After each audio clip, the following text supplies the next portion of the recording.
call to order the meeting of the City of Las Vegas Historic Preservation Commission for December the 11th, 2013. Please call the roll. Yes. Chair Wright, excused. Vice Chair Stoto. Here. Commissioner Bellis. Here. Commissioner Hosh, excused. Commissioner White. Here. Commissioner Klink, excused. Commissioner McMillan Arnold. Present. Commissioner Levine, excused. Commissioner Beck. Here. Commissioner Hotchkiss. Here. Commissioner Millman. Here.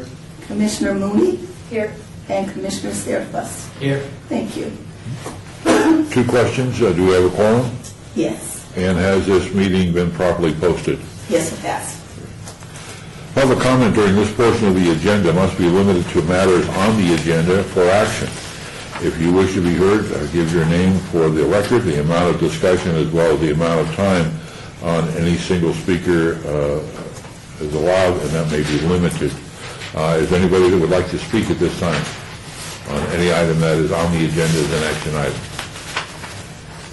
Hearing none, we'll go to item number 4 for possible action to approve the final minutes by reference of the regular meeting of September the 25th, 2013. And for the record, please show that Commissioner Jack Levine is here. And we also have another member of the general public. Would anybody like to speak on an action item at this point? There'll be another opportunity right before each action item, before we take a vote. Hearing and seeing none, we are now on item 4, as they say, for possible action through the final minutes of 2013, September the 25th. Look for a motion. I have a couple of comments. Okay.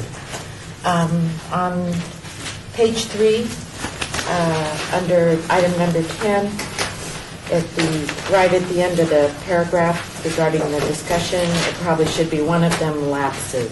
It says lapse. And on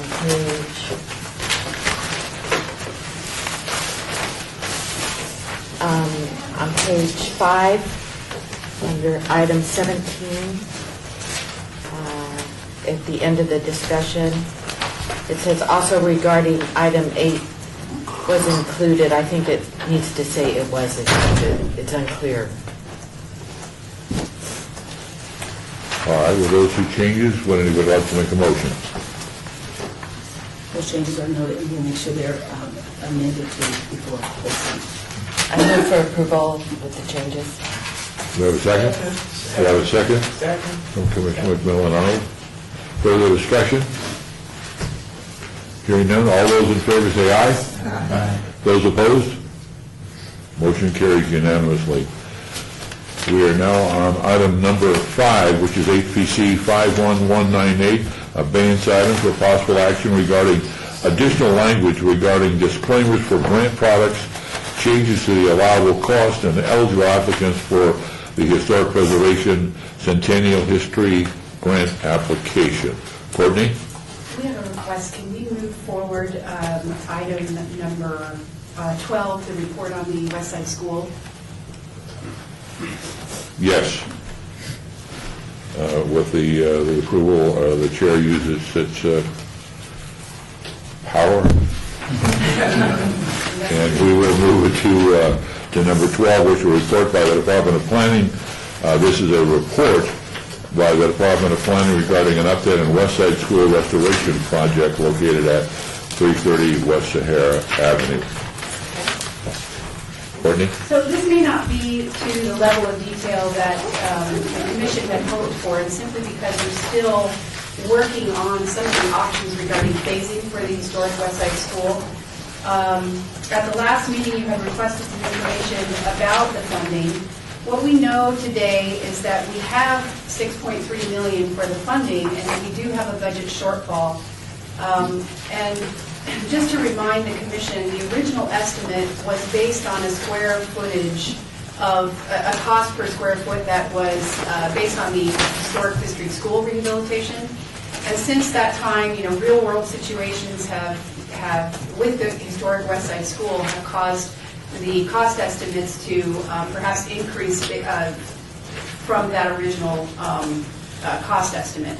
And also the scope change, as we discussed last month, where we were taking on additional work with the additional parking area and that kind of thing. So we don't, long story short, is we're not really sure where we are with funding and how much the budget shortfall is. And a lot of that has to do with how we phase the project. What we're hoping to do is perhaps use the money that we have now to do that first phase of the school, which would be rehabilitating both of the buildings, and then apply for the historic tax credits, which would then be used to offset the cost of the second phase, which is the site improvements and the additional parking area, and that would complete the project. Who is in charge of making that decision? The phasing, Yes. that would be, the project manager is Economic and Urban Development Department. And with the public input to the decision on phasing? I'm guessing it would. Or just how the decision going to be made? I mean, it sounds like a logical one, but I mean, how would that decision be made? Maybe I can eliminate on this.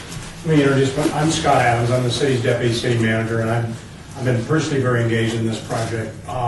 It's a very high priority of Councilman Ricky Barlow, and it's certainly a high priority of the city's administration.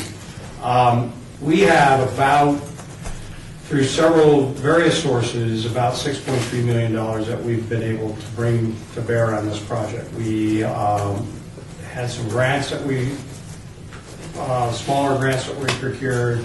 There's about $900,000 of RDA money, redevelopment agency money, that was put into the project. And then we leveraged Centennial funds through a small bond issue. We put all that together. It gave us that kind of money. As you know, there's a Whiting Turner's on board as a construction manager at risk. We're in the process, our public works staff, of value engineering how to bring the project, a portion of the project, under budget and move forward. The first round of phasing that we looked at was, I guess, for lack of a better term, is geographic phasing. We looked at the master plan and said, we'll pull buildings and parts out of that master plan and come to an amount that falls inside our budget. The problem with that is it didn't get the buildings completely done. So I've asked staff to go back. We just got the results of that yesterday. So it's still very preliminary to look at phasing a different way, which is do just core and shell on the buildings so that the historic buildings all get renovated and complete to a gray shell level of finish. It's the same way we did the Fifth Street School. It's somewhat like the Mob Museum. And with that phasing, the preliminary estimate was about $5.4 million. I'm not going to be held to that number at this point because we're still doing preliminary value engineering, but it looks much more promising. We could move forward and complete both buildings, the G building and the original building, okay, under that approach that allows you to capture all the credits. That way you get a fully complete renovation of the buildings. We could go through the historic tax credit process and then come back once we receive credits and invest the credits in completing the grounds and all the things that it didn't make it in that first phase. So it's a different approach, and so we're kind of turning the budget sideways, but it looks much more promising than the other way around. And when would you be able to reach that decision? Probably pretty imminently. I would say in the next 30 to 60 days, we're going to be in a position. We've got the contractor on board. We are at 30% design, so that when we get comfortable that we've got enough money to complete a project, we'll give the green light to the total team to move forward. Well, with phase one, will we have occupancy, or will you just? That gets us to a gray shell finish that allows us to fill the space, and that's the other reason for that. The other approach is we were picking buildings, individual pieces out, and not everything was getting done, and we also have the issue of the radio station staying in the project and relocating them within the project. That was also problematic. By going forward with a core and shell approach on both buildings, it allows us to do that. Okay. So the radio station, KCP will continue to operate? Yeah, I would say this too, I probably had, I would say conservatively, a dozen conversations personally with tax credit investors on this project. It is a very attractive tax credit project for both historic tax credits and new market tax credits. So when we get comfortable that we can complete that core and shell, we would probably then engage a tax credit team to start working with us in putting it together, right? You may be familiar with what we did on the Mob Museum. Yeah. We'd start to engage a team to look at it very much the same way we did with the Does the Mob. success of the tax credit of the Mob Museum give us some credibility in that marketplace? It did, yeah, absolutely. It showed a willingness and on the part of, that the city is serious about doing tax credits. Right. Museums are another issue.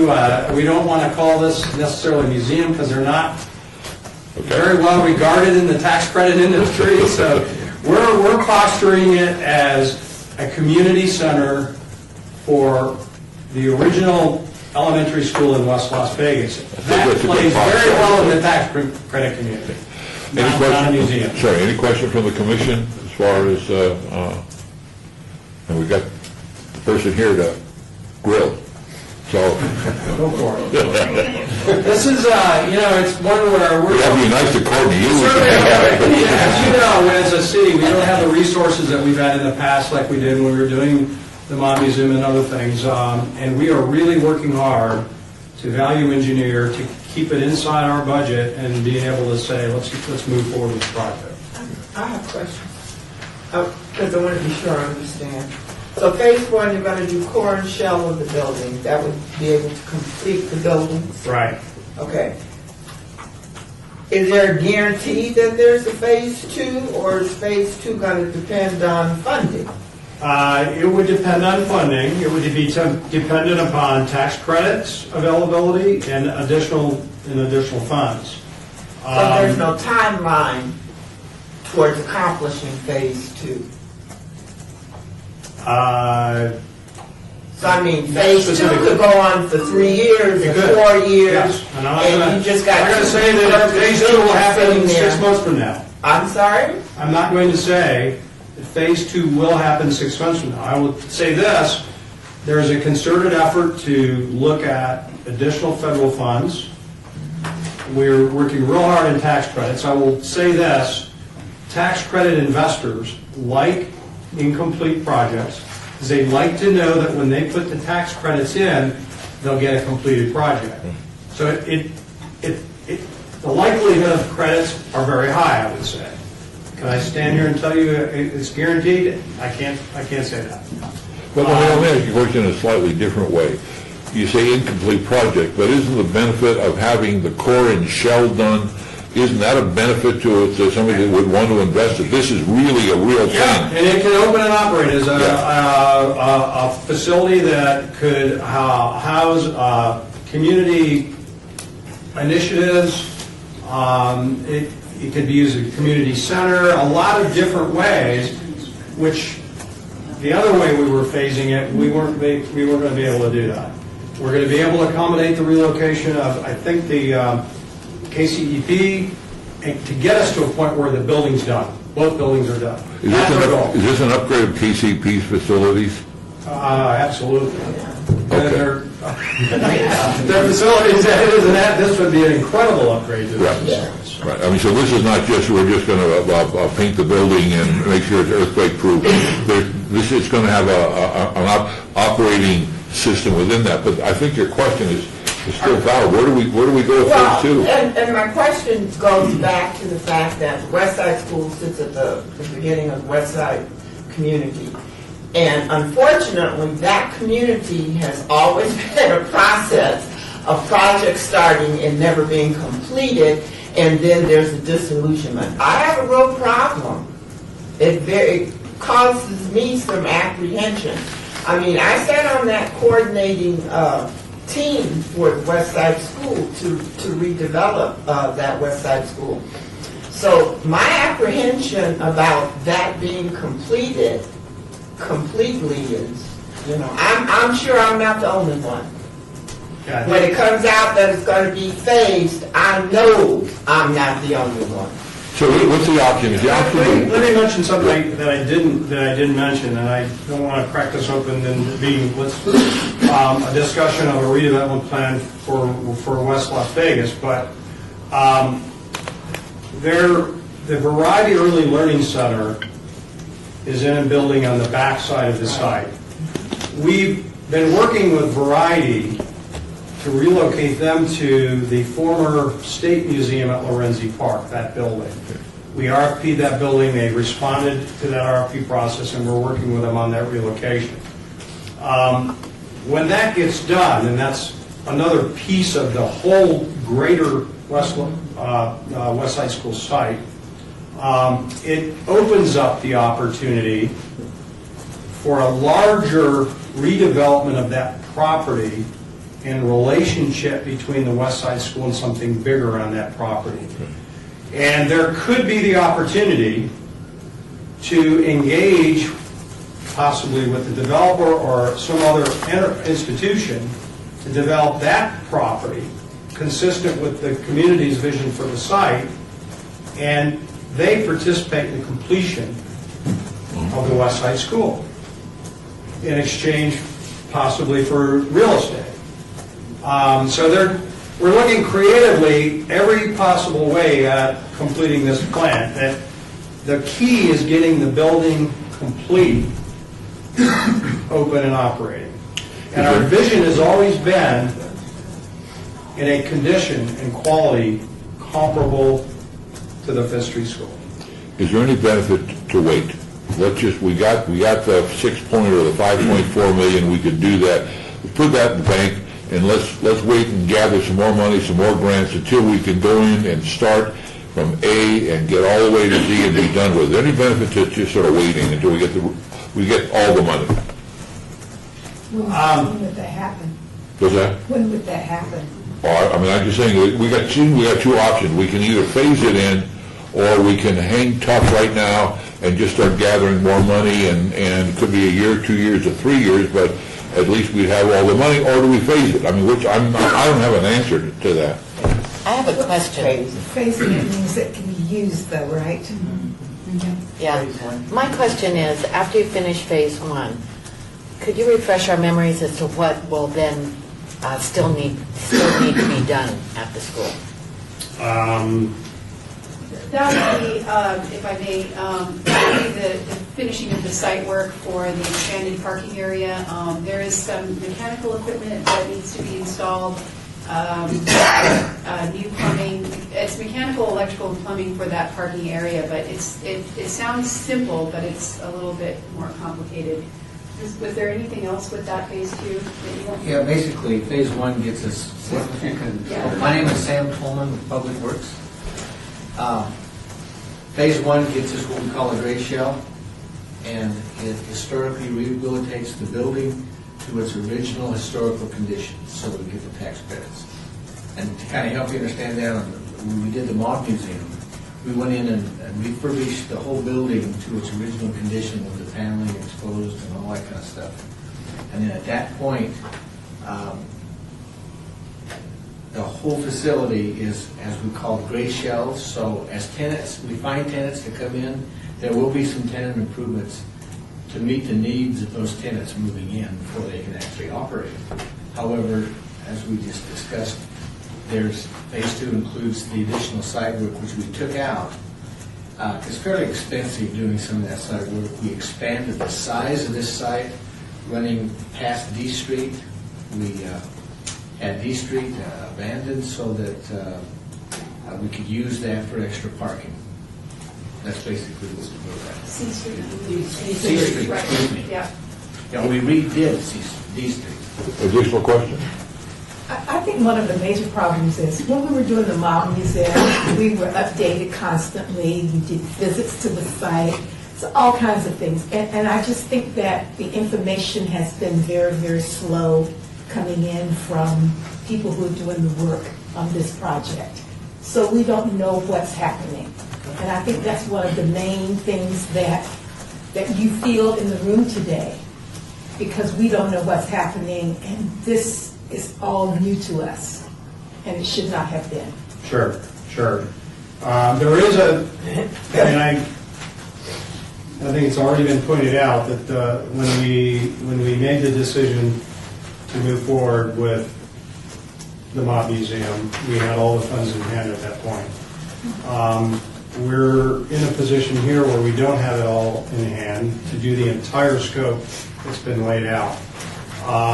So that makes it a little fuzzier for us. I mean, I'll stand here and tell you that we've looked at phasing it two different ways in an effort to get a phase that makes sense, that allows you to open and operate the project and bring it in under the budget that's available for the project. So that's why we're probably a little fuzzy right now. It's getting clearer a bit. I think with this last round of phasing, I think we're getting very close to a project we can say we can move forward with. And as we move forward, we'll continue. I pledge we'll make more detailed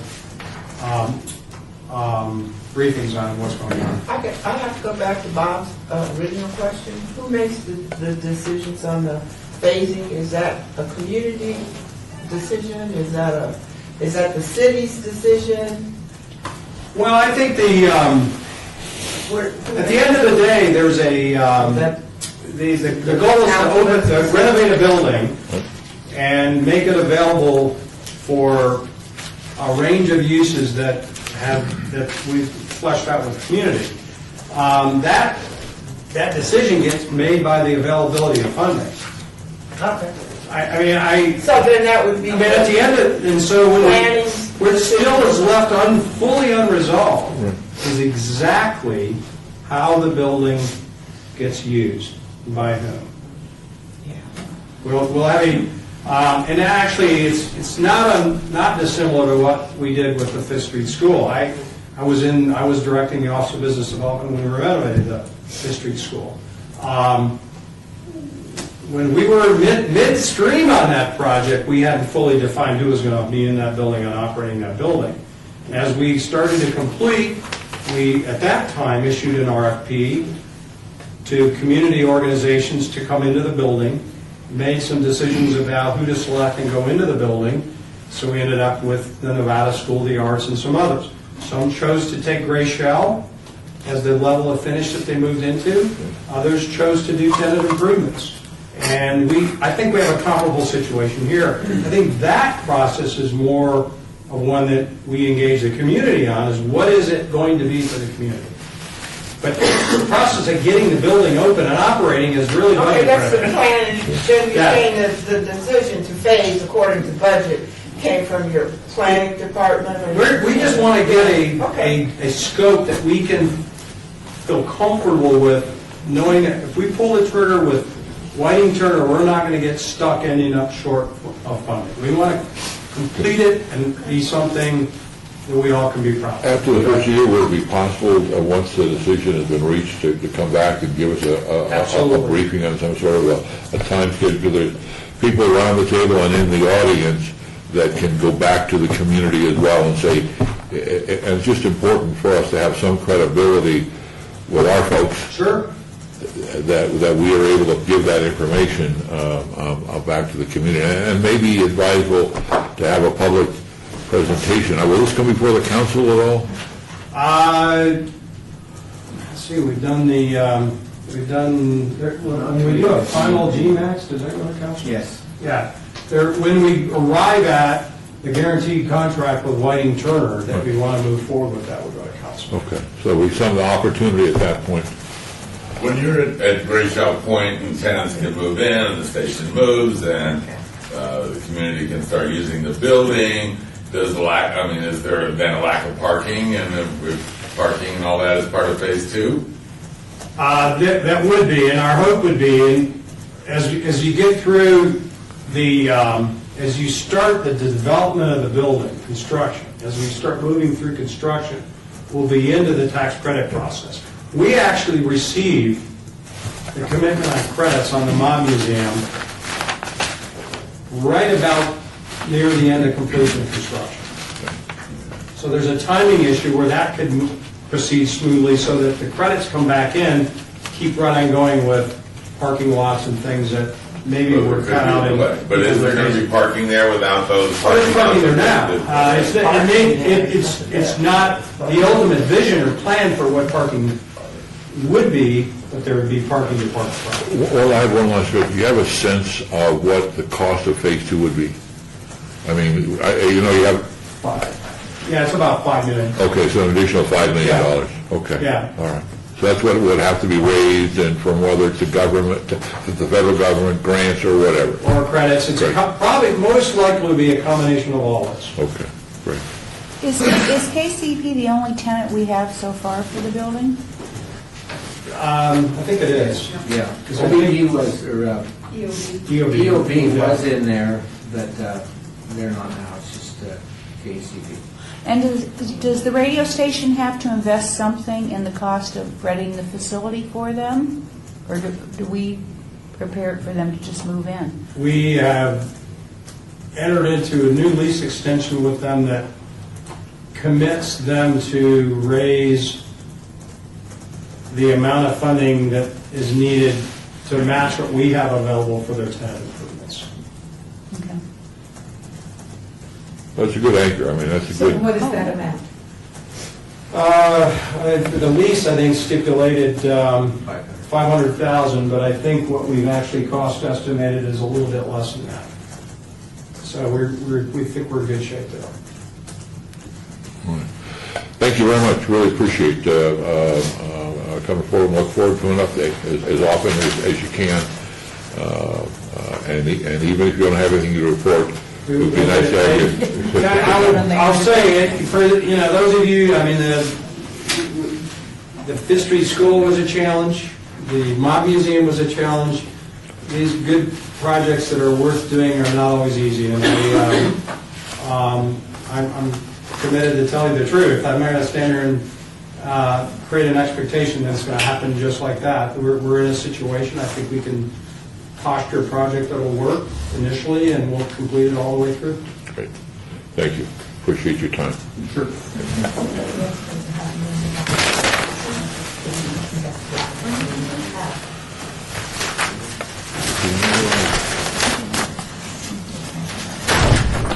I think we'll go back to item 5.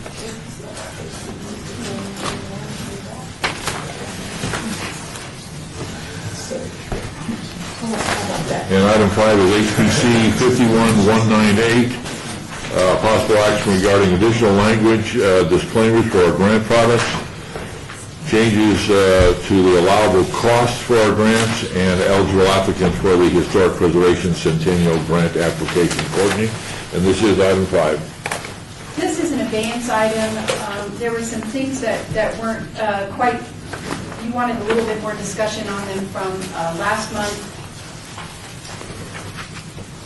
Basically, we made some changes to the evaluation criteria that the applicant must be able to meet all reporting requirements and provide final copies of all grant-funded products by the termination date as stated on the funding agreement. That's new language, but that is not what there were questions about. The who may apply was revised to be a little bit more specific. Government and quasi-government agencies, schools, universities, and registered nonprofit corporations whose missions are to preserve or conserve historical, cultural, and archaeological resources within the boundaries of the city of Las Vegas, or that have demonstrated historical significance to the city of Las Vegas. The allowable costs were revised to reflect the request to remove property acquisition from the list, and publishing requirements, which really were kind of the meat of the request for these revisions. Those were changed to say published materials may not be sold, and that's, I believe, that language is a little bit more finessed in item 6. Published, so we may want to hold off on just this one specific line, but published materials may not be sold. Priority will be given to nonfiction material related to the prehistory and history of the city of Las Vegas. There was a comment at last meeting saying that perhaps this would be revised to say that it wouldn't be priority given to nonfiction, but that only nonfiction material would be allowed. And then finally, the mandatory disclaimers for grant-funded projects. that all grant-funded projects must include the following disclaimer in some form before awardees can be reimbursed. And that would be, this brochure has been financed in whole or in part with funds from the City of Las Vegas Historic Preservation Commission Centennial Legacy Grant. The contents and opinions, however, do not necessarily reflect the views or policies of the City of Las Vegas, nor does the Historic Preservation Commission guarantee the historical accuracy of the content of grant-funded projects. And staff recommends approval of that language, but some of that language is slightly changed based on your comments last month in the next item. I apologize for the confusion, but we had to go ahead and have this abeyance item and then work on those additional concerns in the following item. And Courtney, there was one other comment that was made. An issue was raised about whether or not the commission should have a mandatory review and approval of the published items that were paid for with grant money. If you recall, there was some back and forth among commission members, and I said that I would go take a look to see if there's case law that would help us make some decision, or help you make a decision as to what you wanted to do. And I can. Please. Okay, so with regard to mandatory review and approval of writings, I would say I looked at a lot of federal. I'll start with this. I looked at a lot of federal programs that will grant money for publications. The only federal program I found that had some sort of mandatory review and approval of writings for funding was the National Institute of Health. And you can imagine, they want peer review of articles that will be used by physicians to treat patients. Other than that, I didn't find any. Now, that doesn't mean there aren't any. On the federal level? On the federal level. Okay. I didn't look at every single grant program known to man. I looked at probably between 8 and 10, including National NIH. NIH was the only one with peer review. There was no case law found overturning a government policy of review and approval of writings prior to funding. There wasn't. I was surprised. I thought there would be, but then it occurred to me, most grants, no, not most, all grants are voluntary in nature. Even if the grant funding comes from a government source, the person applying for the grant reads the grant rules and requirements and decides whether or not the applicant, they are comfortable with the rules and policies that are part of that grant process. And so the question really is, I know Bob knows this term, but I don't know, has anyone heard of unconstitutional prior restraints on speech? Basically, there's this rule, this constitutional rule that says the government can't have a law that would chill the freedom of one to speak. So the idea of chilling is if you had a rule that said, what's a good one? You know, if the city of Las Vegas had a rule that said, this is kind of a silly example, but newspaper articles had to be reviewed and approved by the city manager before they were published. There would be a tendency for those writing or publishing to try to make sure the viewpoint of the written article was that of the city, right? So the Supreme Court said, government, you can't do that. You can't have rules that would change the opinion of somebody in their writings. Does your policy, this proposed policy of mandatory review and approval of writings, is it equivalent to a prior restraint? No, it's not. Does it kind of sound like one? In practice, maybe. I'm not saying it's an unconstitutional prior restraint, but what it does is it may have the effect of either chilling the speech that might otherwise come from the monies you grant, or you just might not get any grant. You might not get any grant applications for publications. Because, so there may be no reason to have the publication monies available if people are uncomfortable having the city tell them what is appropriate and what isn't in their writing. I don't have any legal advice for you with regard to your policy. I guess all I'm saying is it doesn't appear that there would be a constitutional violation if you were to add that policy to your grant application, but practically speaking, I'm not sure it does what you want to do. I guess the only question I would have is what does the University of Nevada Press, when you submit a book to them, they send it out to a whole variety of folks, they read it, send in corrections, and you have a choice at that point to either make those corrections or it's not going to be published. Yeah. Is that a difference than what we're doing? I wish I knew more about the University of Nevada Press. Okay. I can't answer because I don't know how similar to what we're talking about that their process is. I think our process is you write a grant application for a publication, notwithstanding what just happened a month or two ago. You generally write an application for some money because you want to draft and publish a book. I suppose you would then talk with the potential author, find out what it is they're writing, and then you would either grant the money or not. I mean, in a current form, is that correct? I just wanted to add that I spoke to Nevada, the University of Nevada Press.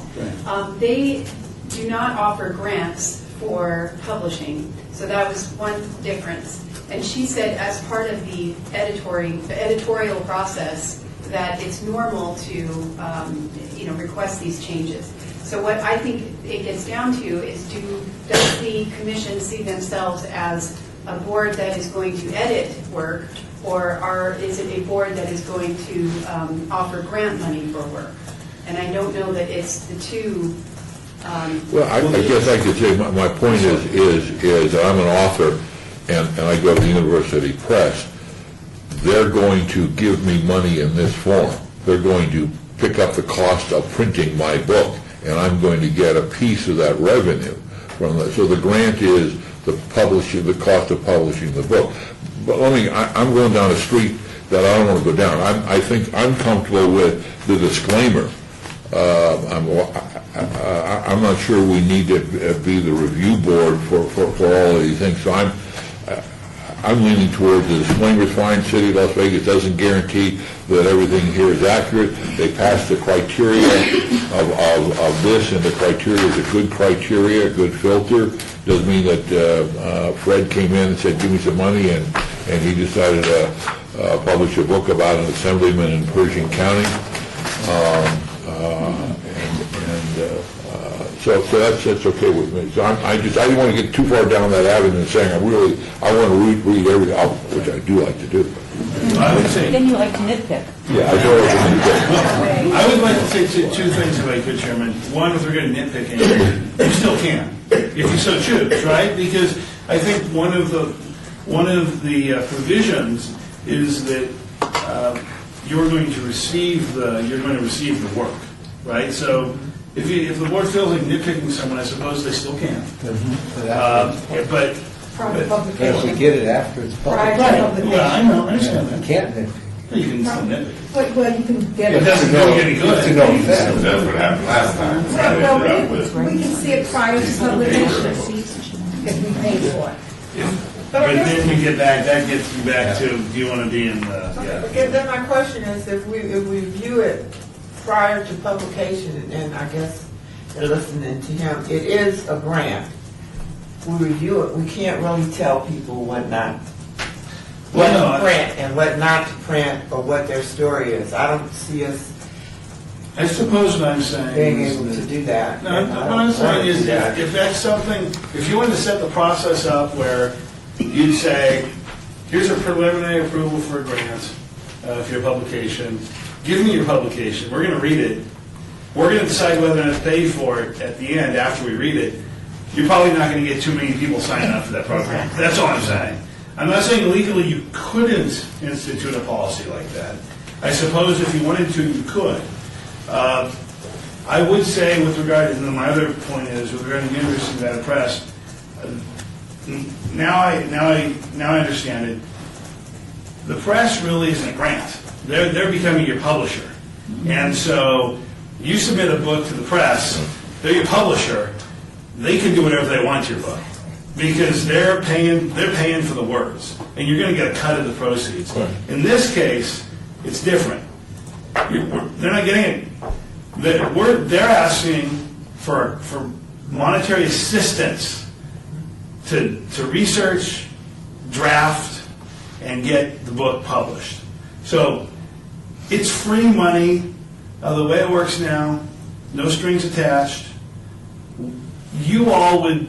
A majority of you, if you voted for a grant like that, would hope that it improves the quality of the quality of the historical writings on Las Vegas and its history. So the question coming before this group is do we want to review before we pay?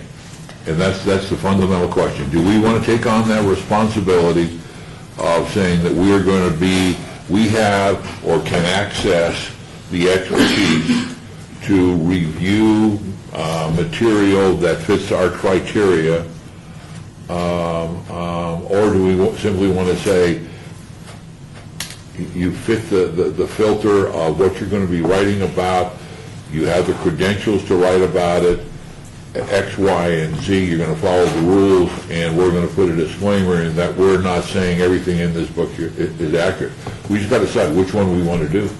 I support, I think with this disclaimer, I don't support us having to review these materials. I think this disclaimer is enough to protect us, essentially from someone going, why did you do this if something doesn't go right? But I think in most cases things will go fine. Mary, what do you think? No, I would agree. Okay. Thoughts? I think I would agree with the disclaimer, because even though we put together a good group of folks that are technically able to look at a document to see if it is historically accurate as we understand it, the nature of history is such that somebody is going to overturn a rock someday and find something that is going to set everything that we printed on its ear, because here's more data. So we can't guard against that, even though we'd probably get something out there that's 95, 98% accurate. There's going to be an inaccuracy in there somehow. So I'm thinking we should, as a board, just give the grant and a disclaimer. We're only going to give it to people that are qualified to write it, and that there are safeguards in there. They're going to have to go through a publisher and a peer review process. Okay, so I like what Donald just said. With a question, do we want to be in the publishing business? Well, that's an overriding question as well. And then it may be two-part. I've thought about this quite a bit. And one part is doing brochures Yes, and that's one thing. materials for someone coming through a historic property to look at or take away with them is much different than a book. Yes. I don't know where to go with that. but- Pamphlets, yes, books, no. What about pamphlets and booklets? I mean, it's almost, we can either say we're going to do sort of brochures, but nothing more than twofold.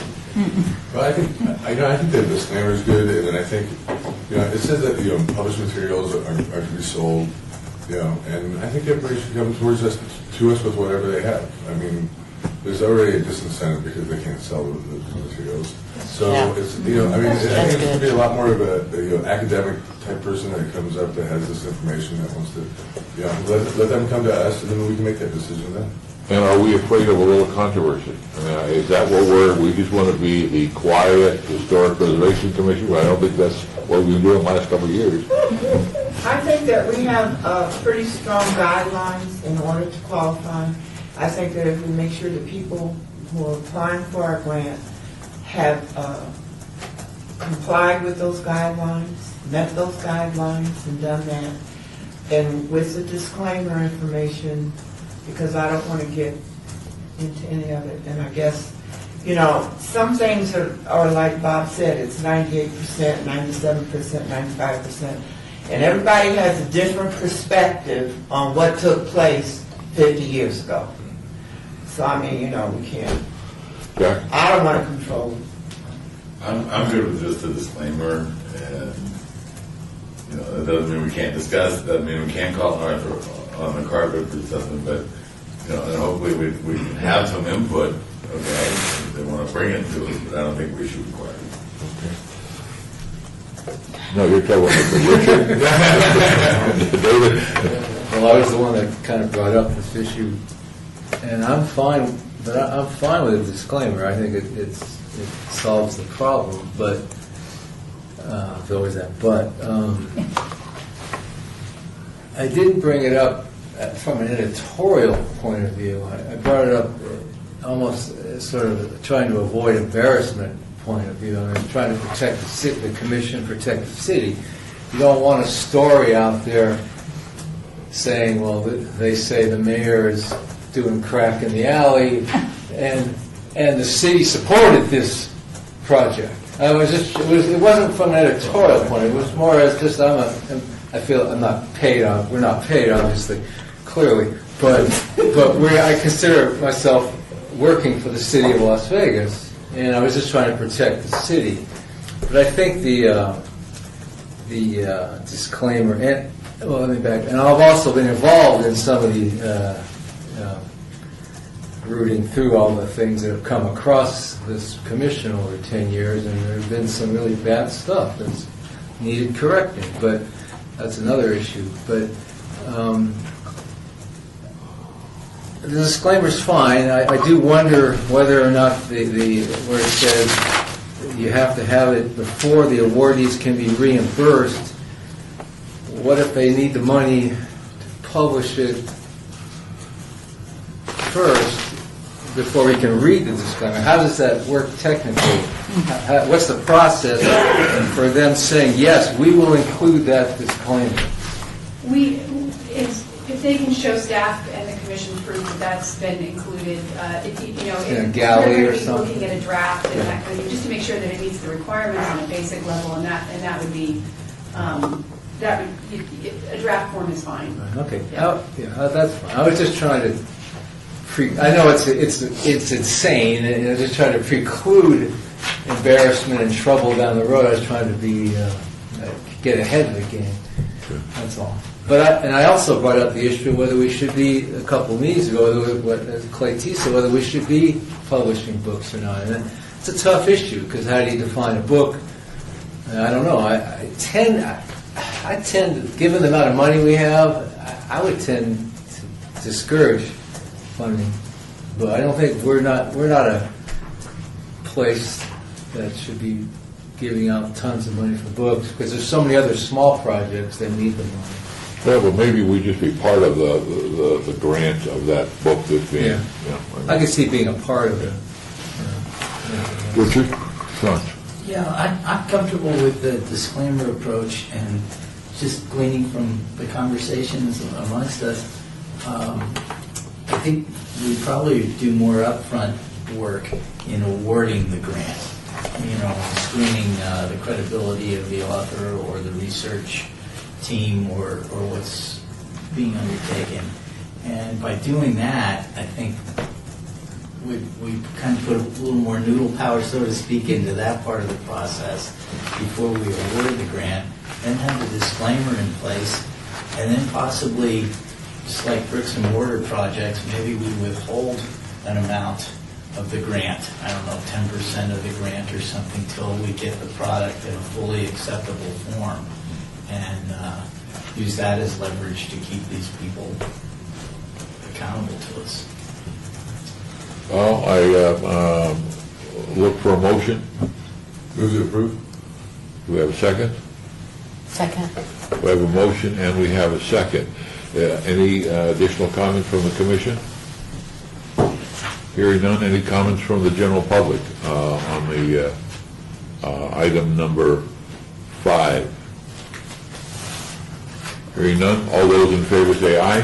Aye. Those opposed?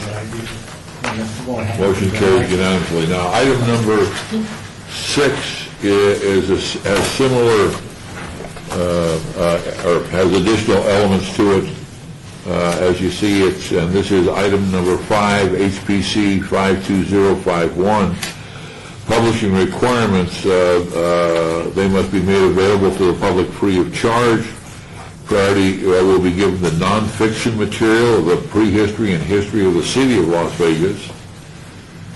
The author of the proposed work or editor must be a scholar of history or somebody that has exceptional knowledge and experience in a particular area that may substitute for an advanced degree in some cases. I guess that could be something like an oral history, somebody's family history that we would feel that would be worthy of publication. So I'll look for a motion on this item as well. So moved. I have a We have a question. motion, and we have a second from Bob Ellis. Open up the questions. I have a question. Yes. So, under the exceptional knowledge and experience, Courtney, using the example Bob had, or we're talking about, say the Junior League's work to preserve a house or something, has done all this historical research, so they know the house better than anyone. That would fall in that category. I think so, and this isn't really that black and white, because I think it would be something that would come to the board. They would maybe prepare a justification letter to demonstrate exceptional knowledge and experience, and then it could be reviewed by the board. But I don't think it's going to be, we can anticipate all of the ways that can be an exception. I think this is not limiting. It's broad. Right. Okay. That's what I wanted to make Right. sure, because someone could come to us for brochures for a tour, a historic tour, Right. and they have no real expertise, but it's appropriate for us to fund. I think it's a big loophole. Okay, But it would thanks. I read it the other way, so. It would come to your review before, this would be submitted as part of the grant application, so everyone on the board would have the ability to take a look at that and determine if that meets those requirements. Mr. Chair, I think this is real good language and kind of goes back to my previous comment that it gives us some criteria to be looking at when we review the grant application to scrutinize it, that we get a quality product. Okay, further comments from the Commission? Open up for comments from the general public. Again, this is part of our grant process that we would add that all the published material may be made free to the public. It's not shall, it's may. And our focus would be on the history or prehistory of the city of Las Vegas. And that the author would either be a scholar or somebody with exceptional knowledge and experience, which gives us a great degree of latitude. Any comments from the public? Hearing none, I'll call for the question. All those in favor say aye. Aye. Those opposed? Motion carries. Courtney, James, thank you for your work in moving this forward. We are now at item number 7, which is HPC 52053, for possible action regarding a resolution of support for the preservation of the Victory Hotel located at 307 South Main Street. Courtney? Giving my staff presentation. And the only people that are allowed to vote are the people that have read. We have a copy. If anyone wants to look at it, it's sitting on the chair over there. We can pass around of the final report. We'll just look at it, we'll read it. It's, in some ways, it's a page turner. You're going to find it just full of information, not only historic, but There you go. the sense of what are the options for the hotel. And it's relatively accurate. There are some nitpicks in there. We're not allowed to anymore. On October 23rd, the Commission requested an item for this month's agenda to pass a resolution of support for the historic preservation of the Victory Hotel. The preservation options, as included in the final report, are provided in the staff report. However, I've also prepared a very short presentation to go over these options with you. And I prepared the draft resolution with the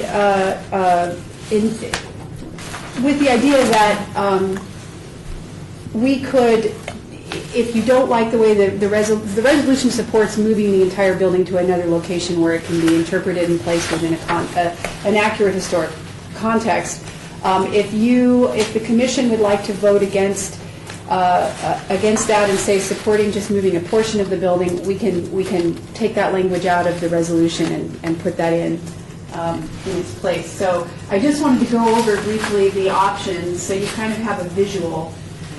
The consultants, let me get this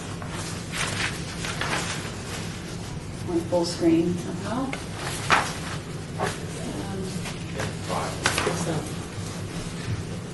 Let's see oh, there it is. Okay, right? There we go. Okay. They prioritized the preservation of the Victory into different zones, and the tertiary zone, the primary zone, which is restoration, or the primary restoration and preservation is zone 1, and that includes the exterior facades, the balcony, lobby and parlor, and interior stairway and hallways. Zone 2 is the secondary appropriate rehabilitation option, and these include the guest rooms and the upstairs bathroom.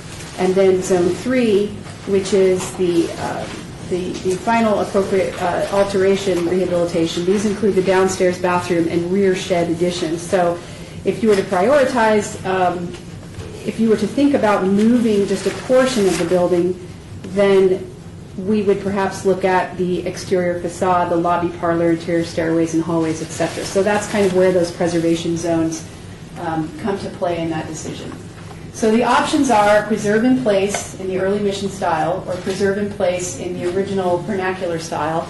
The two options are shown here. The mission style, which we think from the research was applied in the late 1920s, and what the consultants believe the original vernacular style of the Victory to be. The third option would be to move the entire building at an estimated cost of $379,000. And also, as a reminder, none of these costs include the costs that the final location would incur once they receive the building. So just really quickly, if I go back up here, the estimated cost for preserving in place in the early mission style, $1.3 million. That is a rough estimate of what that facility would or agency would incur once the building was moved to that location. The other option, remove and reassemble the front porch only, and that does not include the doors and windows, at an estimated cost of $102,000. And remove and reassemble the front porch and front wall with doors and windows, a portion of the upper cornice and eave detail at an estimated cost of $183,400. Option 6, to remove and reassemble the front porch and first 15 feet of the existing building at an estimated cost of $214,100.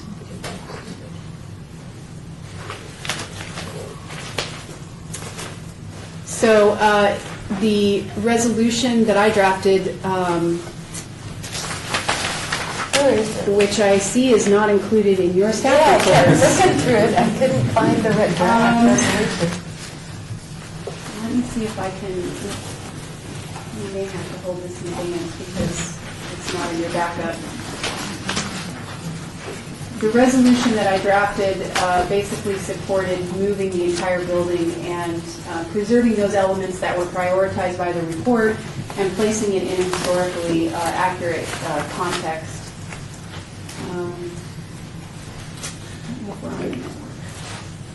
Jim, real quick.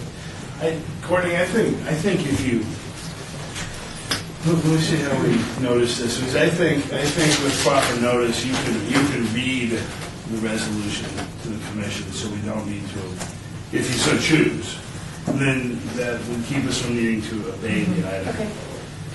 Look at some possible action regarding a resolution supporting the preservation of Victory Hotel.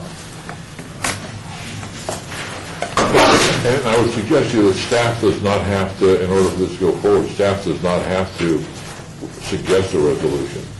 The commissioners could suggest a resolution. No, absolutely. And what I'm thinking is, we could read you the draft that we prepared, and then we could work off of the draft. If you agree with the draft, great. If you want to make changes, that's great. But then you're free to provide the resolution you see fit. But the intent was not for us to decide which one of those options we supported. The fact that we support an option to be decided later by somebody else. No, the intent is that you would give staff some direction as to which option you support. Well, let me be the nitpicker on this, since I was the one that brought it up. That's not what I was asking. I wasn't suggesting that we give the direction to staff that we like items 1, 2, 3, or 4. I was simply requesting that we come up with a resolution of support to preserving this building. This is such an important building, and I think the expertise will also, there's two factors. The expertise on the decision of which one is best, and two, the funding. I'd have serious questions that this building can be moved in its entirety for $300,000, knowing what it costs us for the railroad cottages. So I have some question about that, but I think that to give the council and some direction, this is an important building. I'm not ready to say that, because I have some questions about, this is me, I'm sorry, some questions about the owners of the property. They're saying they're going to tear it down because they want to sell their property. Well, it's private property, it's their right, they can do whatever they want with it. But now they're asking the taxpayers of the community to tear down the building and move it and put it somewhere else, and they're not willing to put a dollar on the table. They're asking the taxpayers of the community to move this building and make the land clean and ready to sell. Who knows what's under that building or what other things have to be done with that, but they're saying that they're not going to give us any money. And I'm not comfortable with that, but that's not part of our resolution. That's for another battle down the line, whether it's the city council or the Centennial Commission. So I was simply asking that we come up with a strong support of this building and its preservation. But Bob, it's not the owners that are saying, we want to see this building saved and we want the taxpayers to do it. We're the taxpayers saying, we would like to see this building saved, and they're saying, we don't care about it. Right, but if they have to tear it down, that's going to cost them money. If they have to get that land ready to sell once, that's going to cost them money. They're not going to push all the costs over to us. I'm saying, we want to move it, fine, but let them pay for the rehab of the land. There's no reason why the city should pay for the rehab of the land. There may be contamination either. What's that? I don't know why we say pay for the rehab of the land when you've been scraping it after the moving was done. Okay, the building's gone, whatever's left. Yeah, I think that they may want to say, well, if you tear it down, you got to make that land ready. There may be some. We'll donate the building if you clean up the land. Well, somebody needs to negotiate that, so there should actually be a resolution supporting. Can we do this? Courtney, you have a resolution for us? I just wanted to add that when the board wants to support a resolution to preserve the building, does that mean preserve it in place or preserve it in another location? And that's why I don't think we have the to make- option to use so that we can. I don't think we have to make that statement. I don't think that's all we're saying is this is an important building, and whether it stays there or it moves is one thing. Moving it down into saying, well, we support moving it. Well, I don't support that. Well, I mean, but the property is owned by a private person. Right. Who is going to tear it down if we don't move it? Right. Okay. So given those options, I think that is why I included the preservation options in this. That's why I went over the preservation options with you, because it doesn't look like it will remain in place. So I chose the option that protected the building, the entire building, just as, as an example. However, the commission may feel that moving the entire building is not necessary, or, whatever those feelings may be. And that's why I was giving you the option. So preserving it in place is probably not an option. What's the next step? I guess I have a question before I even go there. The building is owned privately, and so the HPC says, well, we support keeping this, that you keep this building. Well, we don't own it. So how does our decision either stop them or require them to move? It doesn't. This is a resolution to the Las Vegas Centennial Commission that you are showing support for the preservation of the building to the Centennial Commission. Okay, now does the Centennial Commission have control of the building? No. So the only person that They have money. They have the money. They have the money to purchase the building, is what you're saying. Purchase the move. To move the building, if the owner says you may have. They're willing, they're more than happy to get it off their hands. If we clean up the land. Right. But what if we say we're not cleaning up? See, that's a whole different. Well, but that's a negotiation. Yeah, the Centennial Commission and a member of the city council are strong champions of this building. Councilman Bob Coffin is a champion. He knows the value, and this is not the first time he has stepped forward in preserving the money that the Centennial Commission gets. In large part was because of what the councilman approved, was able to pass through the legislature, and he is. I think there are just questions about how much it's going to cost to move it. The original cost was $1.5 billion. Now they've come back with a more reasonable number, but I don't know. I don't know what it's going to take to clean up the contaminated land, if there is there. And so I just, we're looking for some sense to protect the city councilman, the city, and ourselves. And why Oak is not coming forward with some sort of a donation to help, or they're simply going to say that they're going to pick up the cost, that we don't have to clean up their land, they'll do that. It's probably not a negotiation for us to do. That's probably for somebody in the city attorney's office, in planning, or within the city council. And for us to say, we're going to support the front facade. Anyway, so somebody wants to make a motion, or are there other comments, David? Yeah, I mean, it's limited. Obviously, all we can do mostly is show support, but if it gets beyond that, my personal opinion is I think option 6 is a good fallback position if we don't get the money and all the support needed to move the entire building, which I'm not even sure you can do it anyway, but the one that preserves the front portion and the back. I mean, I'm not, in an ideal world with lots of money, I mean, we all know what we would do. I mean, we'd save the whole building, we'd find another place where, but we all know it's not an ideal world. I'm just saying that, in my opinion, the last option is a decent fallback position at a $200,000 cost. That's the only point I want to make. It has a home, by the way. The Springs Preserve has indicated, Julie Wilcox, who operates that, and it would be across the street from the 5 railroad cottages.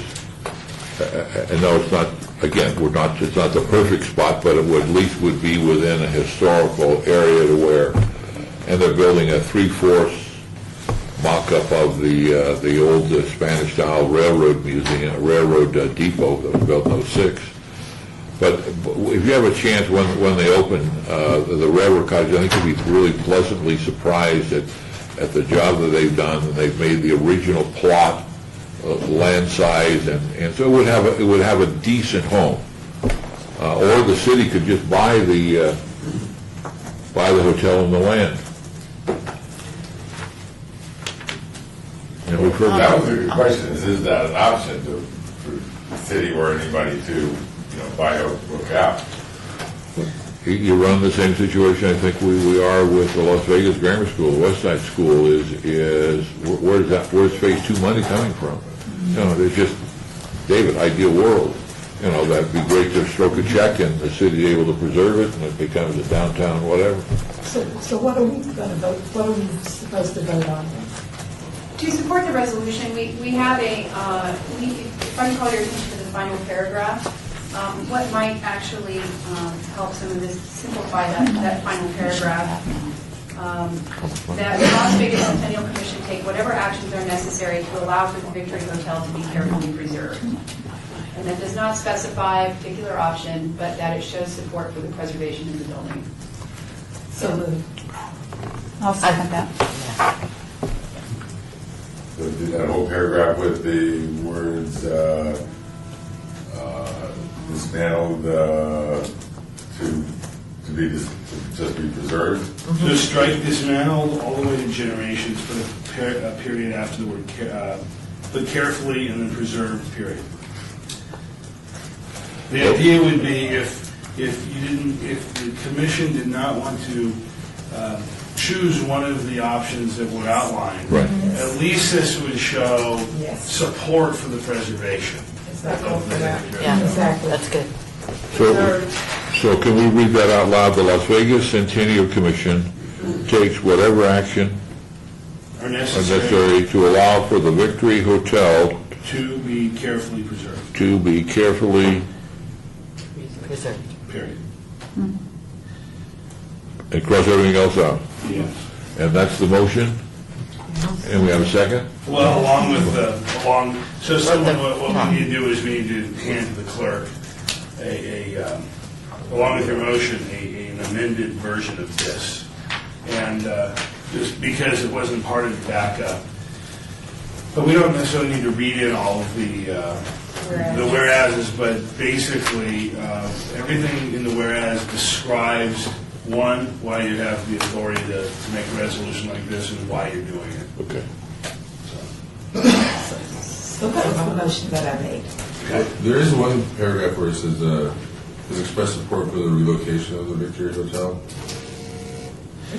Well, the Centennial Commission, if you look at the end, it says, whereas the Commission for the Las Vegas Centennial has expressed support for the relocation of the Victory Hotel. I don't know if that's true or not. I assume it is. And so that's why it's there. I don't think they voted on it. They did not. No, they haven't voted on it. But that's why the words expressed support and not voted to approve. But what if we took that out? The whole sentence? No, the whole paragraph. Which one? What does it mean Where to it us? says, whereas the Commission for the Las Vegas Centennial. It says it's expressed, it doesn't say they've done anything, they just talked about it at a meeting and somebody brought it That's up. why we're even supporting this. Okay. But, I mean, you could, So if it doesn't mean anything, why do we put it in there? I think it does. Yeah. I'm on They the understand that they supported it. Well, the members have verbally. That's all. Well, ours could be a little watered down. Members of the Support it, preserving it and moving it, Yeah. then we could just say, support preserving it. Chairman, if you're concerned about a very real issue that the commission itself didn't take an agenda item and vote on it, Right. then maybe we could say, whereas members of the commission, because Have expressed. would we all agree that members of the commission have expressed support? We can even say certain members to indicate that there are some but not others. I mean, now I'm really being lawyerly about this. But And let me, as a member of the Centennial Commission, what occurred was there was a lot of discussion similar to what's going on here. And it was, boy, I don't think we don't have the money to buy that land and to preserve that building in place. What's our best option? And so we went with this report. This report hasn't been accepted by the Centennial. This report and all these options has not been presented to the Centennial Commission. That won't be occurred until next month. And so there's been discussion, and members have talked about it, but I don't see any value in putting it in there. I would just add that the draft was presented to the commission, the draft report, and that the final will be presented in January. Right, and accepted, or... Formal, yes. The formal acceptance is not until next How month. about this? Can I ask a question here? But the Centennial Commission funded the work on the Victory Hotel, correct? Yes. And so in funding that work showed their interest in this property. Yes. So somewhere we need to capture that here, because I'm that's sorry, why can you we're repeat doing that? this. I was redrafting. I don't know if I can. Okay. It is in there, it is in there.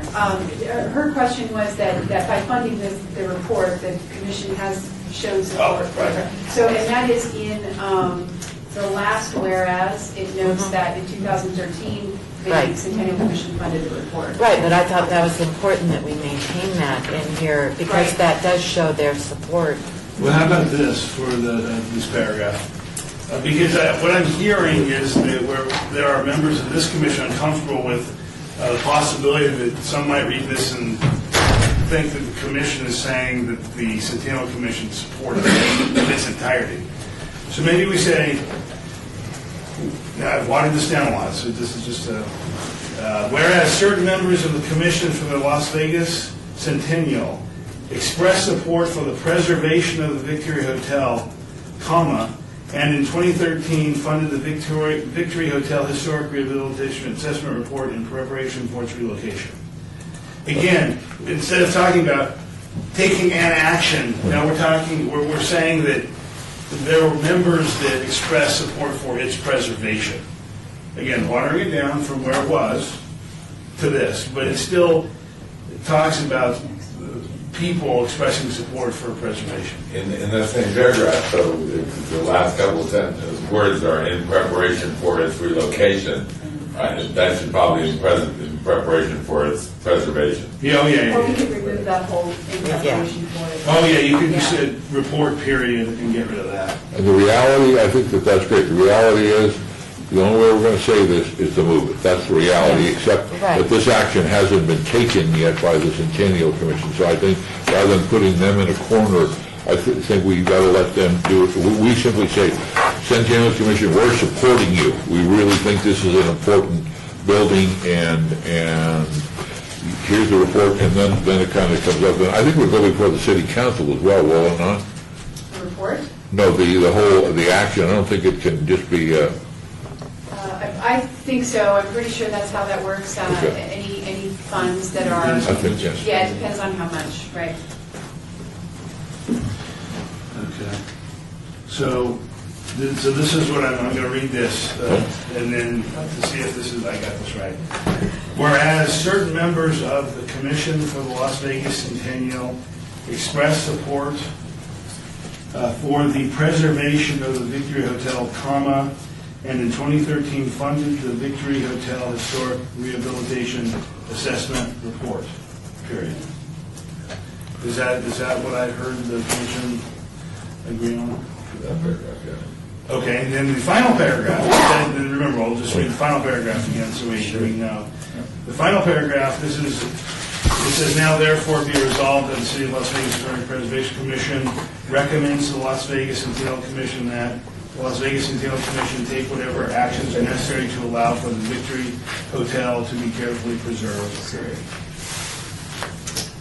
White, is that your motion? So moved. Okay. Second. We have a motion and we have a second. Further discussion? Comments from the general public? Hearing none, all those in favor say aye. Aye. Those opposed, motion carries. Courtney, thank you very much. James, thank you very much for your help in walking this one. Again, it's a resolution, it's not an action, it's a resolution of support. The Harrison House, would that be the next issue, or could that be moved forward, request from the public? Where is, actually, I was going to wait till move that to the very end.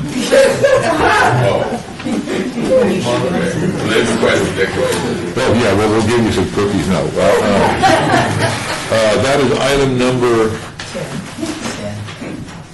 which number is it? 10. Item 10. The chair's prerogative, I'm going to move item 10 up to our next item. Item 10 is report by the Harrison House organization regarding the status of the Centennial Legacy Grant project in Ward 5. Is there a spokesperson for the, please, identify yourself for the record? My name is Rick Van Deep, Executive Director of Green Ships. I'm an architect by training, and I've been helping out this project as a pro bono project manager, essentially. So, Mr. Chairman and members of the Commission, please. thanks. Oh, go ahead. My name is Calicio Howard. I'm owner of Calicio Creative LLC, and I'm also the creative director for the Ward 5 Chamber of Commerce. And I've been assisting with the project as well, as far as the whole artwork and the creative direction is how we should move forward to present this artwork and this actual two events to the community. Great. So I'll give just a little two-minute thing, and then I'll hand it over. Great.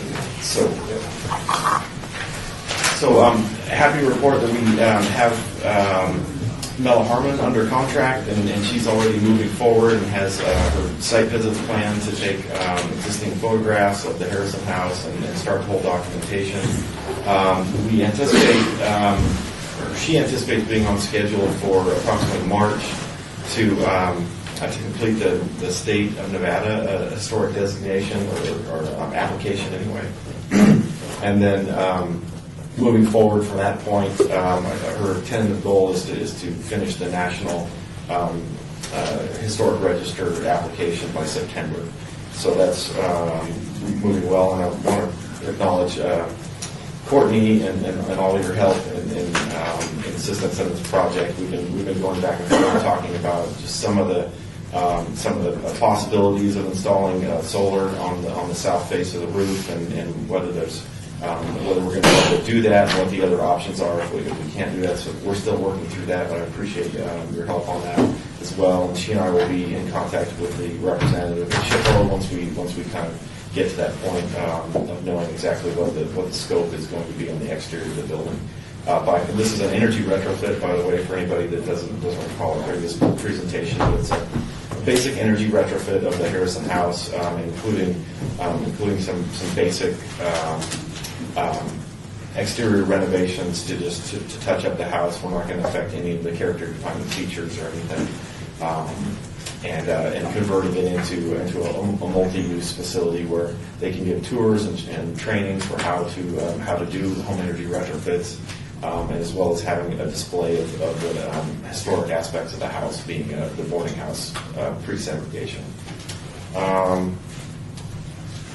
And that's about it. So I'll hand it over to Mr. Howard unless you have any questions. Okay, Rick, would you be the person, or who would be that's doing the history beyond Mela in identifying the Harrison House and other boarding houses where African American entertainers were forced to stay? There was a Harrison House. Were there others? Are you looking at that history, or is it just right down on the Harrison House itself?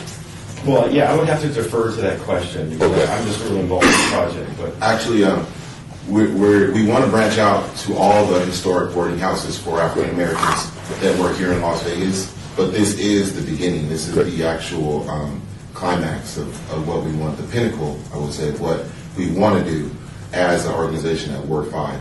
And the whole influence and the whole actual idea behind it is to restore a little bit of historic fundamentals to our community that maybe have been lost or thrown to the wayside.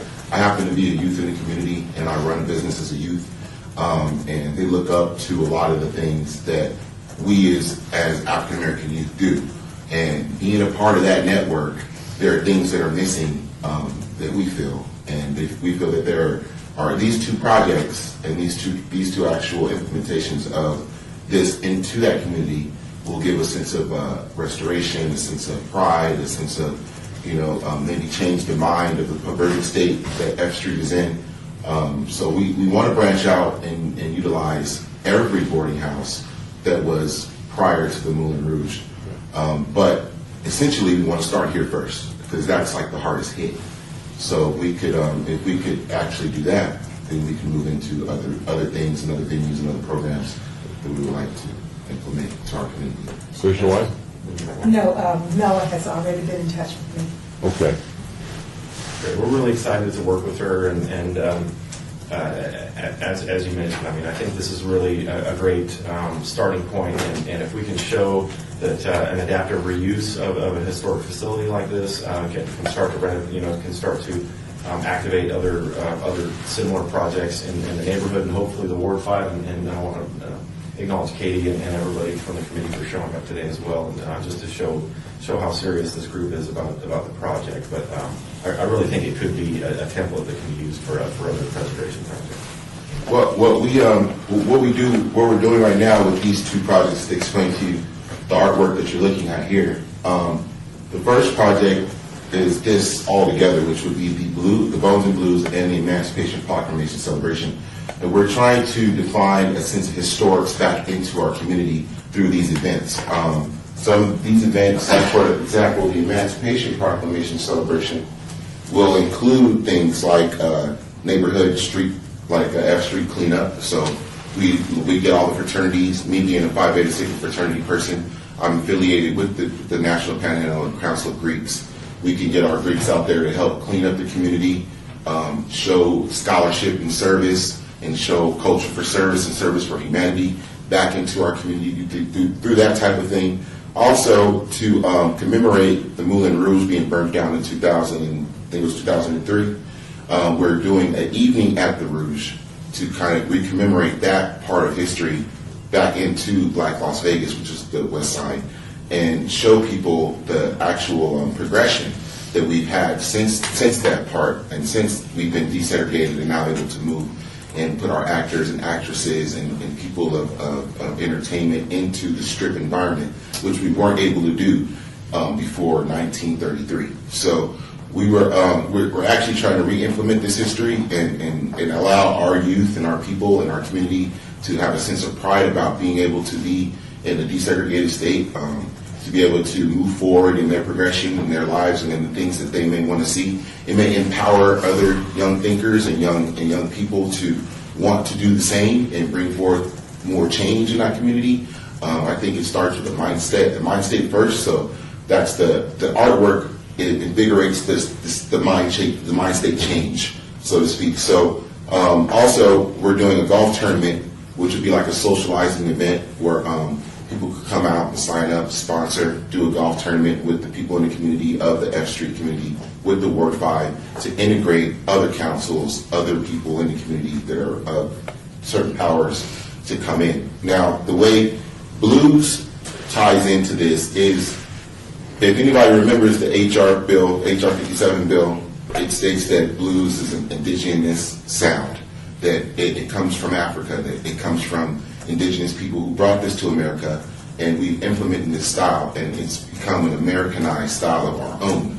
So, being that bill is passed, what we're trying to do is tie in the full cultural ramification of what this is. Not only were we emancipated, but we also have a bill that ensures that we are able to entertain and we are able to communicate through music and sound accordingly to the masses. So we will have like a social gathering called Bones and Blues, which incorporates traditional African American things like eating ribs and playing dominoes and just fun things. Listening to traditional blues music. We'll have various blues bands playing cover and playing their own blues music. It will be almost like a multicultural fair, so to speak. Basically, reaffirming the emancipation of the West Side. We will have a reenactment of that actual emancipation of the West Side with I believe the mayor and the Moulin Rouge Agreement. We'll have a reenactment of the Moulin Rouge Agreement that will happen, and so everyone can understand. Because I don't believe that a lot of our people on that side of town are educated in that respect, as far as what really happened. And if we have an event to commemorate it, we can ensure that the education will be there, and it may give a new sense of pride, a new sense of self-worth into the community that maybe isn't there. So, I would hope it would expand, because I think the knowledge is not just, Right. not limited to No one knows. no one, I mean, the whole community Where doesn't would you know. have that event? the Bones and Blues, Yes. actually, that would be held at the actual Harrison House as like Okay. as a block Okay. party. Okay, great. So it would be a community block party, 2-day block party. I mean, loads of fun. You'll come out and it's going to be held right at the Harrison House. So we want to generalize a lot of our events to the Harrison House in the state that it's in now. Because if anyone has seen this historical relic, it is in a awesome state from what Catherine and Stanton have got to now. But it could be so much more. It could be a place where you bring people through the tour of the West Side and explain the history of how African Americans were brought over into Las Vegas and were forced to live on the segregated part of town and had to endure bad conditions of living and poor bathrooms and the water. And then all of a sudden, we start to make a change in the community. And now we are able to, as porters and busters, move into the actual strip area as porters and busters. Now our performers are coming to perform but cannot stay on the strip. But now we have these places like she mentioned, and also the Harrison House that are boarding since 1933. They're boarding people who can't stay at these places like Sammy Davis Jr. and like other actors. I have them here. Pearl Bailey. Yeah. Nat King Cole. Nat King Cole. Exactly. It was a plethora of our artists that were having to stay in the Harrison House. And what we want to do is exploit these places so that people can understand these are historical relics of Las Vegas. So when our people come to town, they say, hey, let's go check out the Harrison House and let's bring all of our friends too and make this another part of a tourist, endeavor. And Are they two events the same day? Or, because there's no date on the Bones and Blues? no, the date on the Bones and Blues, these are actual just mock-ups. Oh, okay. So these are not permanent statures here. We are looking for title sponsors. So we're looking for a title sponsor to come in and replace where you see first annual, it says Get Active. We're looking for a title sponsor to replace that. Same where it says first annual there. We're looking for, when we want it to be like, say, Budweiser's first annual Harrison House Bones and Blues. And then we bring in a title sponsor that can birth a lot of the other events that are happening on the same day. So we would, the actual Bones and Blues would happen between the 24th and the 26th, and then the Emancipation Proclamation, and it goes from the 24th through the 30th. So we have a Bones and Blues Street Community Festival, a Bones and Blues Street a gospel brunch, and a gospel choir march down F Street. So all the churches from the west side that have choirs are going to sign up with the Harrison House, and we're going to lead a march down F Street that's going to commemorate the emancipation and also the commemoration of our nationalism, our music, and things such as that. So we're really enthralled to show you this artwork. We worked really hard on it. It's one of those things that we put our heart and soul into. So we just wanted to get better. We're just a little bit of funding away from really putting these two events on. I wanted to throw out there as well that in addition to all these great community events, which are obviously all fundraisers and as well as community outreach opportunities, the committee has also recently applied for a Department of Commerce grant, and they've come back with some questions. So that's good, a good sign, I think. So there are some other great things in the works. So I think this project is just very close to kind of getting over the hump and becoming a And I hope that we celebrate the unique event that took place at the Harrison House with Mrs. Harrison. As the only person of record to have a divorce while she was in bed. She had enough clout in the community to get a district court judge to come over and grant her a divorce while she was still, she wasn't feeling well. Is Mama going to interview you to tell us? Well, I'll give her the clipping. I bumped into it accidentally, and I said, I've got to save this one. That's a beauty. Any other questions from the commission? Thank you. Thank you for all the work that you're all putting in. I want to leave you guys with, I know we only got two, but I want to give one to Courtney, and I want to give one to you too. So I can make copies. just a little something to, I would have brought one for the whole board, but as soon as I printed them, I had exactly 12 copies, and I got involved for them. So, Thank you all, appreciate it, thank you.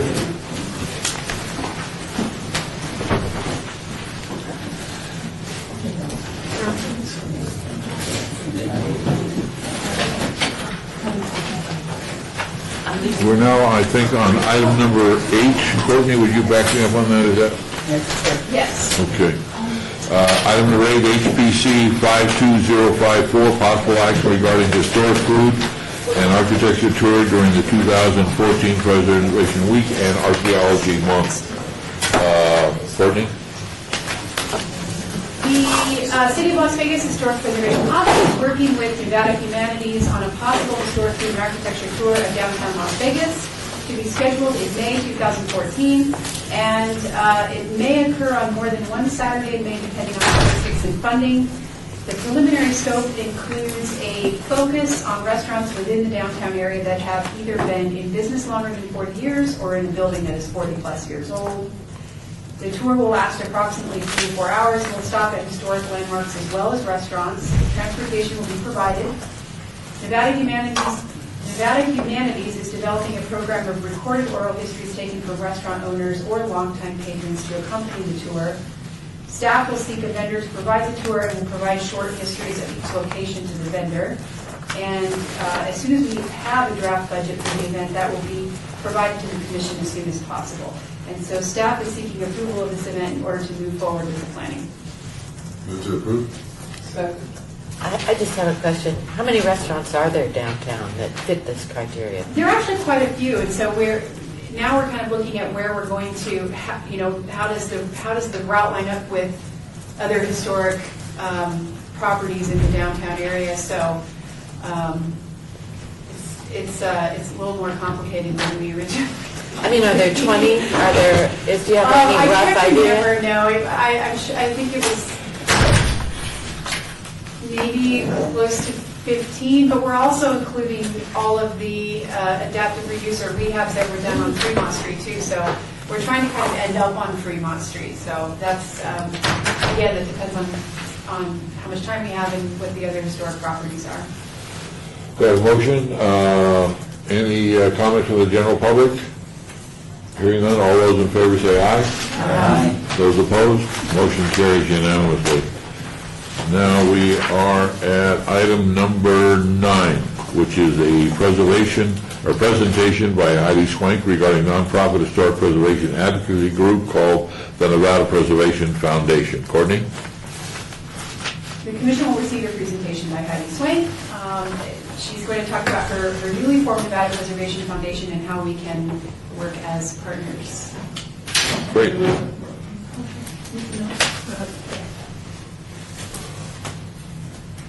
Well, thank you so much, and thank you to Commissioner Moon for inviting me to come talk about the Nevada Preservation Foundation. My name is Heidi Swank, and I always bring my cards so I can just stay on topic, or I just tend to meander around really interesting roads to me. So what the Nevada Preservation Foundation is, what our main mission is to provide kind of logistics support for neighborhoods, homeowners, business owners who want to get historic designation either from any level, from the city, from the state, from the federal level. One of the things that we do as part of this assistance is we've seen a lot of neighborhoods trying to get historic designation over the years. I know my neighborhood, we kind of started and stopped. It's a lot of work to get historic designation, which is a good thing. But what we provide is kind of a way to bring together volunteers from across neighborhoods. So we don't have, say, John S. Park who's making their efforts and then they're finished, right? So they can then come to Beverly Green when Beverly Green is working on their historic designation, tell us what they have learned, and we can start to build this kind of coalition of volunteers that my nonprofit will help to kind of direct and kind of keep track of the process. So that's one of the things that we're going to be doing. Also, for me, the experience that I bring, and one of the reasons that I want to do this is that as an anthropologist, one who focuses on history, I know the importance of history in our communities, and so this seems a really good fit. Plus, I've run a couple of campaigns. I'm in the state legislature, so I've had a lot of experience with the whole process. People like to think that historic designation isn't a political process, but we all in this room know that it is. So in addition to kind of helping neighborhoods and homeowners navigate this process of historic designation, we also are hoping to become, once we get our 501c3 status, to become a clearinghouse for grants, because there are a lot of grants out there. For instance, at the state level, there's the Commission on Cultural Affairs and the Historic Preservation Fund grants. At the federal level, there's the National Trust for Preservation Fund, and all of these require that you have a 501c3 or a nonprofit in order to get these grants. And so we can work with neighborhoods to bring funding into their neighborhoods, into their projects, by helping them with grant assistance and also being that kind of clearinghouse for those money. We incorporated on October 7th of this year, so we've been around just a little bit over 2 months, and we have had something of an outpouring of clients. It's getting to the point I could use staff, but I'm not even being paid yet, so we won't be having staff. Within the city of Las Vegas, we're working with Beverly Green, which has just had their historic designation, or historic survey completed, and we're working really closely with them. We've developed something of a 4-step plan for getting historic designation, and one of the first things that we do, because we know a lot of our older neighborhoods have a high proportion of rental properties. I have people in the neighborhood figuring out which homes are rentals and which are owner occupied. Because the idea is that the pitch that you make to somebody who loves their home and knows all the history of their home is a very different pitch than you make to somebody who bought this house for an investment. And we all know that there are studies that show that neighborhoods with historic designation, their property values tend to rise more quickly than adjoining neighborhoods. And it's making that argument to these investment owners so that they realize this is something that's very good for their investment, which I think is not always the way that we've been approaching historic preservation. We're also developing materials for these investment owners. There'll be very different materials. We're working on some short booklets of like 5 to 7 pages, because people won't read much beyond that, and to make it very clear what the economic benefits are for them, as well as another set that will be for homeowners so that they can understand the benefits. We will be, part of I think one of the things that I really bring to this idea of getting historic designation is tracking every homeowner. This is something you do in a political campaign, right? You know where all your votes are. And so to figure out in advance, before we come to you, before we come to any body in the city, is to know what are our numbers. We know that we need to have at least 51% of people on board, but if 20% of the people submit a letter saying they do not want historic designation, then we can go down in flames already. So we need to track out where all of our numbers are, and that's one of the things that we plan on doing, so we know where everyone is. We'll be doing a lot of door-to-door education and materials. These materials will be in Spanish as well as English, and because we want to make sure everybody understands what is going on in the process. And we will be looking to apply for some funds through the Las Vegas Centennial History Grant Program at some point here. In addition to Beverly Green in the city of Las Vegas, Councilman Barlow has approached me to talk to him about Berkeley Square and getting some funds into Berkeley Square. I think that's one of our, it's really great listening about the Harrison House, but I think we also need to think that this is a really important neighborhood in our history. And so I'm really excited to start working with Councilman Barlow on the Berkeley Square issues and getting some money there. We are not just working in the city, we're eventually hope to be statewide, but we are also working with some people in the county. We have 2 clients in the county right now. We're working with Paradise Palms. We start working with them in January. And we also are working with the new owner of the Liberace Mansion, and we actually had a very successful event at the Liberace Mansion on Monday night. They've had a lot of awareness out there about the importance and the kind of neglect that that poorhouse has seen. So we're going to be, I've been speaking with Commissioner Giuliani about further developing the historic designation ordinance that they have in the county. Because I'm sure, as you know, right now it does not sync up with the National Register categories. And that leaves any historically designated neighborhoods or homes in the county unable to get money from the historic, from the National Trust. So she has expressed an interest in possibly developing a historic preservation commission similar to this. So we'll see how this comes out. But that's one of the things we're also starting up in the new year. Future projects. We are now developing our permanent board of directors. We have 2 people who have now signed on, which we're very excited. We just sent out packets last week. And Commissioner Levine was one of our kind of advisory, kind of help me out. He knows he knows the ropes. He gave me some great advice to get me started. And then we also plan that, once we have a good number of these neighborhoods designated, to start some tours that will run regularly through the historic neighborhoods. We're also working on a directory of service providers and people who provide period-appropriate fittings for our homes. I think that too often we end up with the red tile roof on a butterfly roof from the 1960s, and I think people just don't know where to go. And I've done several historic houses myself, and so we'll be developing a directory so you can find a plumber who can deal with your cast iron pipes. And then we are also going to be collaborating with other nonprofits on workshops and conferences. I've already spoken with Nevada Humanities and the Young Museum, and they're interested in collaborating.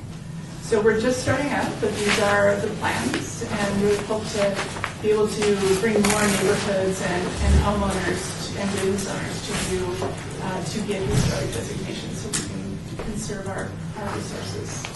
Great. And you have a website, right? NevadaPreservation.org. And memberships are $35, $24. If you would like to give us more money, though, we will not say no. Well, it sounds like a wonderful and a needed niche or needed operation in our community to help some of these neighborhoods. It is political, and we've gone through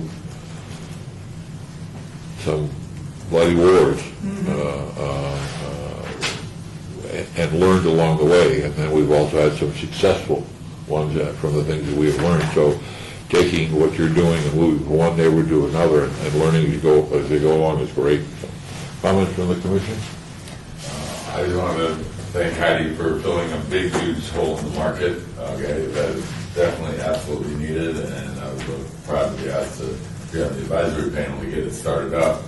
Well, you didn't tell us that. This is exactly what I wanted to be doing, like myself 10 years ago as a realtor, and there's just was no way for me to be the cheerleader or quarterback of everything, and I'm so glad she stepped to the plate to do it. So much needed, and I think we should give her our full support. Okay, I think she'll be a great, huge arm out into the community for what we're trying to accomplish here. We'd give you a resolution, but you know the problem is getting a resolution. I just wanted to make a comment about you being a clearinghouse, for grants and such. That's something that's hugely needed, and I've thought about for a long time, different than yours. Mainly because I saw American Indian tribes have these groups that serve as clearinghouses for them and other groups, whereas doing it for this type of work, I think you're going to be overwhelmed with people who have been looking for a place they can run those grants through. Yeah.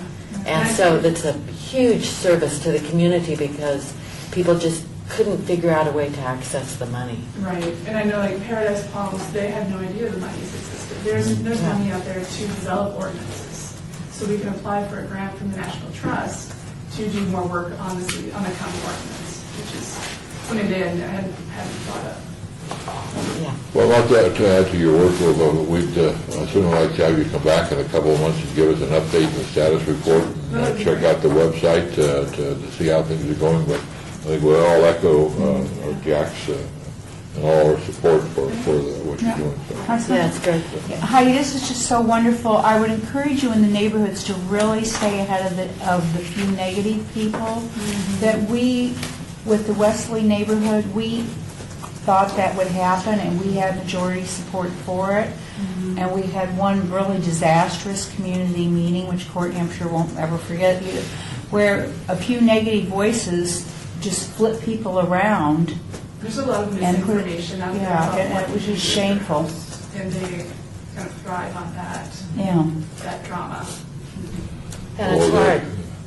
Yeah. It's hard because they say, no, they're not telling you everything, and that isn't true. You know, it's really a tough road. I think that's the perfect phrase. They thrive on the drama. I mean, they just do. They don't. But again, thank you. We really appreciate it. Yeah, it's great. And look forward to success. We've been through number 10, and Sarah Ann Freddy is not here. Sarah Knight. So we will I move. give a really brief.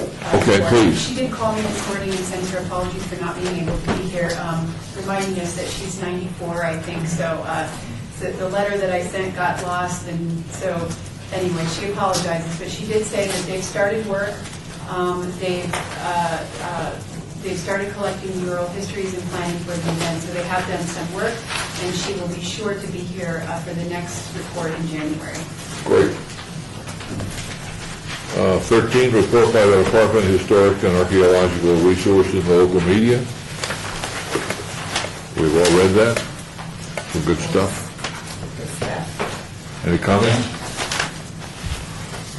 Item 14 then, report by the Planning Department on the project update list.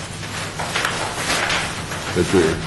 The 2015 Historic Preservation Fund grant, the application was submitted before the deadline. And that again is for the Tract 4 of the Hunters neighborhood. Staff also submitted an application for funds from the Nevada Commission for Cultural Affairs to rehabilitate the old adobe at Floyd Lamb. Haven't heard anything yet, but as soon as I do, I will let you know.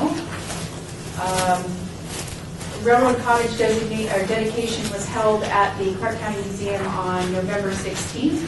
Very well attended event. The cottage looks fabulous. And Victory Hotel, we are up to date on that. Are there any questions?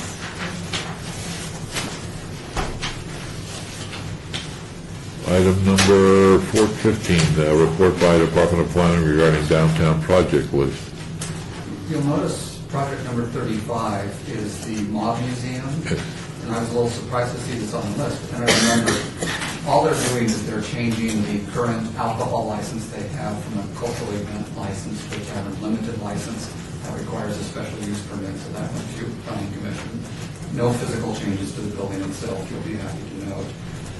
The other item that we have that I haven't reported on previously is project number 37.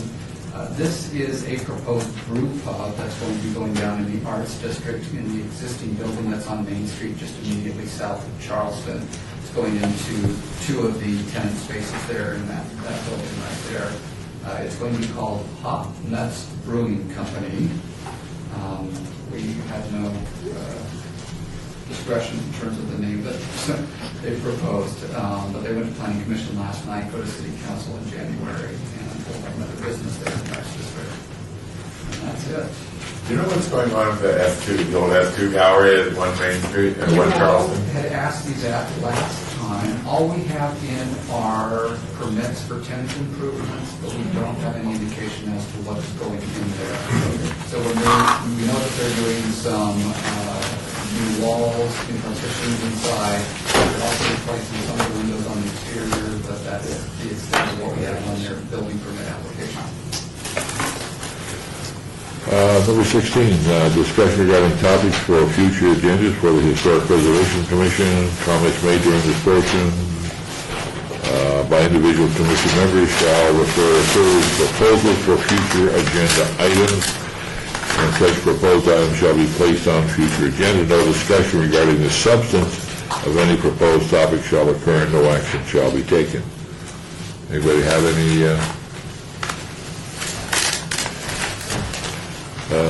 It's probably not the appropriate time, but I'm not sure. Just an FYI, the Lorenzi Park, did we mention that? We didn't. Okay. I don't know if we're supposed to wait for the press release from SHPO, but it's already out now, so. Well, we had a public meeting last Friday, that the State Museum Board approved the Leslie Park going on the State Register of Historic Places.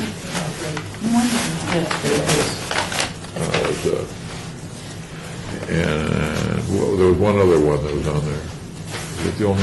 The Welcome to Las Vegas sign was. Oh, the Welcome to Las Vegas sign was also on there. And it was approved. It was approved. I have a question not really related to this, but when we run over 2 hours, which from when we park, we have to pay, is there any way to alleviate that?